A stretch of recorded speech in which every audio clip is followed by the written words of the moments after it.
भाऊ कदम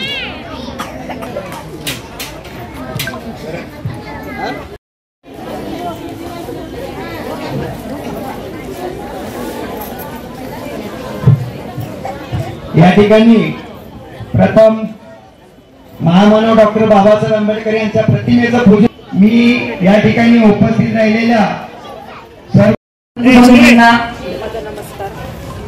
बघताय, पण आम्ही दुसऱ्याकडे एका ठिकाणी होम टूर करत होतो, त्यामुळे आम्हाला इथं यायला वेळ झाला. तर तुमच्या सर्वांचं क्षमस्व. आज आपण इथं बघतोय की विधानसभेचं वारं वाहत आहे, जिकडे तिकडे रॅली चालू आहेत.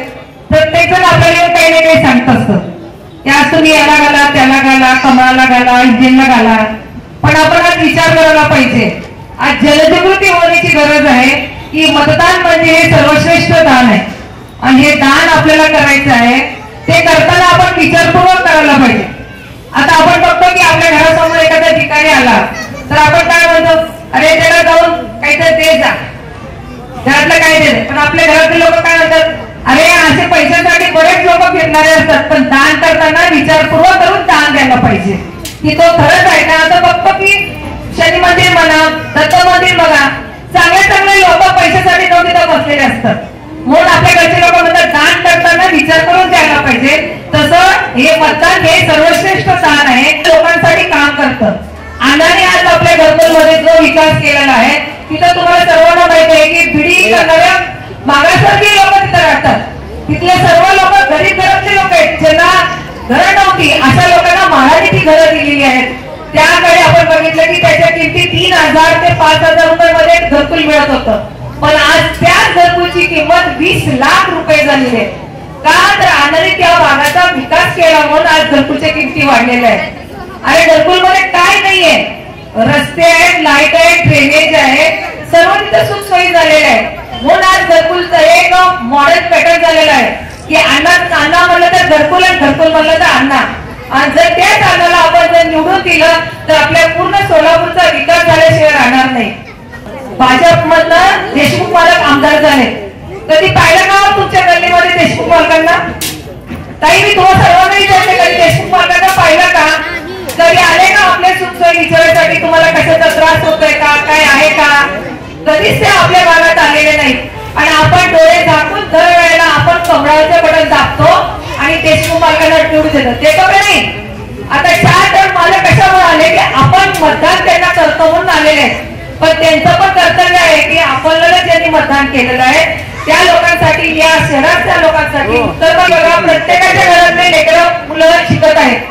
का तर आजच्या काळामध्ये शिकला तर आपलं घर पुढे जाईल असं आपली संस्कृती झाली आहे. शिक्षणाला आपण महत्व देतोय. आपल्याला बघितले सावित्रीबाई ताईंनी आपल्याला मुलींना शिकायला सांगितलं आणि त्यामुळे आज महिला शिक्षित झालेल्या आहेत. पण शिकल्यामुळे आपल्या महिलांना हाताला काम मिळतं का सोलापूरमध्ये? नाही. का तर इतर शिकून सुद्धा आपल्या मुलांना कामासाठी कुठल्या कंपन्या नाहीत, IT पार्क नाही.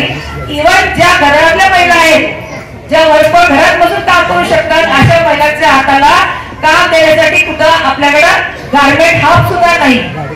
आपल्या सोलापूरला मिळणार होता, आपल्या महाराष्ट्राला मिळणार होता, हे सुद्धा गारमेंट हाऊस यांनी गुजरातमध्ये केलं. मग का बरं आपण अशा भाजप सरकारला मिळून द्यायचं? नाम लावायचं की मनुष्य आहे त्या तिथं आपण दाबायचं आणि जोपर्यंत आवाज पूर्ण येत नाही तोपर्यंत आपल्या बटन सोडायचं नाही, तरच पूर्ण आपलं मतदान होणार आहे. पहिलं काय मावशींना आवाहन करण्याची इच्छा आहे किंवा विनंती करण्याची इच्छा आहे. आव्हान तर नाहीच आहे, विनंती आहे सर्वांना की येत्या 20 तारखेला भरघोस मतांनी 1 नंबर या बटनावर बटन दाबून भरघोस मतांनी अण्णांना विजयी करायचं आहे.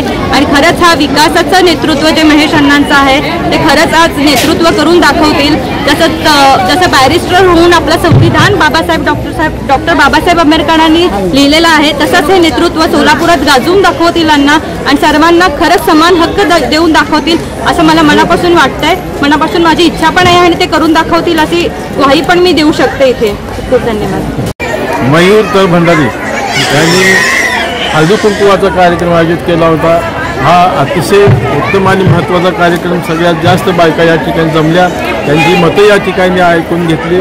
निश्चितपणे येणाऱ्या 20 तारखेला या महिला आपलं आवडतं मत आणि आपला आवडता नेता महेशजी अण्णा कोटे यांना दिल्याशिवाय राहणार नाही आणि येणाऱ्या या विधानसभेच्या निकालामध्ये महेश अण्णा कोटे कसल्याही परिस्थितीमध्ये विजय होणार हे या ठिकाणी हमखास आजच्या या महिलांच्या हळदी कुंकवाच्या कार्यक्रमात दिसून येते. तेव्हा येणाऱ्या मी या चॅनलद्वारे असं या ठिकाणी मी चॅलेंज करतो की आपल्या येणाऱ्या 20 तारखेला सोलापूरच्या उत्तर विकासाच्या महत्त्वाच्या विकासासाठी महेश अण्णा कोटे यांना निवडून द्यावं अशीच मी या ठिकाणी भीमशक्ती सामाजिक संघटनेच्या वतीने महाराष्ट्र सरचिटणीस या नात्यानं मी सगळ्यांना आवाहन करतो. जय भीम. लोकदर्शन मराठी चॅनलला सबस्क्राईब करा, बेल बटनला क्लिक करा व लाईक करायला विसरू नका.